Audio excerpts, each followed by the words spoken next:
पहले आप ये सुनो। हेलो ब्रो, अस्सलाम वालेकुम। अब ये जहाज़ पे हीरा का नाम आता है तो हम इसको मारते हैं तो फिर गालियाँ देता है। यार ब्रो ऐसे तो मत करा करो। अभी बोल रहा आप कैंपिंग के मारा, अभी आप गेम खुद देखो। हमने इसको कैंपिंग पे मारा है या इसको हम के ऊपर हमने रश किया है, देखो गेम।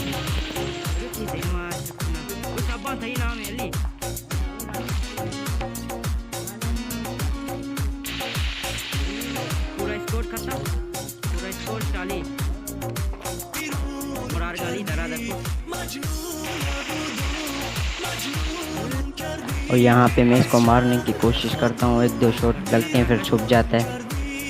ये देखो एक दो शॉट लगे फिर छुप जाता है। फिर इधर मेरा टीममेट इसको नॉक कर देता है, मेरा टीममेट उसको मार देता है, फिर उसका दूसरा टीममेट मेरे साथी को मारता है। फिर मैं इनको ऊपर रश करने जाता हूँ, तभी इधर देखो हमने कैंपिंग की है, हमने इनको ऊपर रश किया है। फिर ये देखो, ये बड़ा आप कैंपिंग मार रहे हो यार, फिर आपको खेलना नहीं आता, फिर आप गालियाँ तो मत दो।